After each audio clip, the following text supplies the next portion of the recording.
हम इस बात को कह रहे हैं कि आतिशी मार लेना झूठ बोलती हैं, रग-रग में झूठ बोलती हैं। पानी पे झूठ बोला, नालों की सफाई पे झूठ बोला, उससे पहले लगातार भ्रष्टाचार पे झूठ बोलती हैं, अब इस पे झूठ बोल रही हैं। पूरे हिंदुस्तान में कोई एक मंत्री बता दे, जिसकी सहमति के बिना उसका विभाग का कोई आदमी, कोई कर्मचारी ऑर्डर निकाल दे। ये ऑर्डर आतिशी के दिमाग की उपज थी और जब वो गले की फांस बन गया, तो वो घोषणाएँ करने लगी जी गलत हो रहा है, क्योंकि दिल्ली में एक नियम बन गया है कि जो चीज़ आपको सूट करती है सरकार को, वो इनकी अपनी है, नहीं तो उसके लिए माननीय उपराज्यपाल दोषी हैं।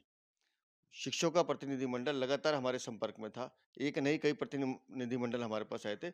हमने माननीय उपराज्यपाल से माँग की, हमने उनको कहा कि ये इनकी जो ट्रांसफ़र है, इसमें कुछ अनियमितताएँ हुई हैं। जो लोग ट्रांसफ़र हो रहे हैं, 1 साल के अंदर हो रहे हैं, अगर इस समय ट्रांसफ़र हो जाएँगे, तो बाद में उनके रिटायरमेंट होने के बाद बड़ी दिक्कत आएगी। वो कहाँ जाएँगे अपने ग्रेजुएट अपने फंड्स के लिए? और उन्होंने हमारी बात को सानीपूर्वक सुना और साथ में ये भी कहा कि हाँ, ये ऑर्डर गलत है, इसमें राजनीतिक दबाव है, इसको मैं ठीक करूँगा, और उन्होंने ये घोषणा की है। अब आतिशी को परेशानी ये है कि माननीय उपराज्यपाल ने कर क्यों दिया? अगर माननीय उपराज्यपाल सही काम करते हैं, तो वो बीजेपी, और गलत करते हैं तो बीजेपी। तो आतिशी मार लेना, को राजनीति करनी है वो करे, लेकिन कम से कम 5-10 हज़ार शिक्षकों की ज़िंदगी का सवाल है, कम से कम उनसे ना खेलें। हमने मानवीय आधार पे उनसे बात की, हमारे सांसद उनके साथ थे, और हमने कहा कि दिल्ली की आम आदमी पार्टी सरकार इन लोगों के साथ खेल रही है।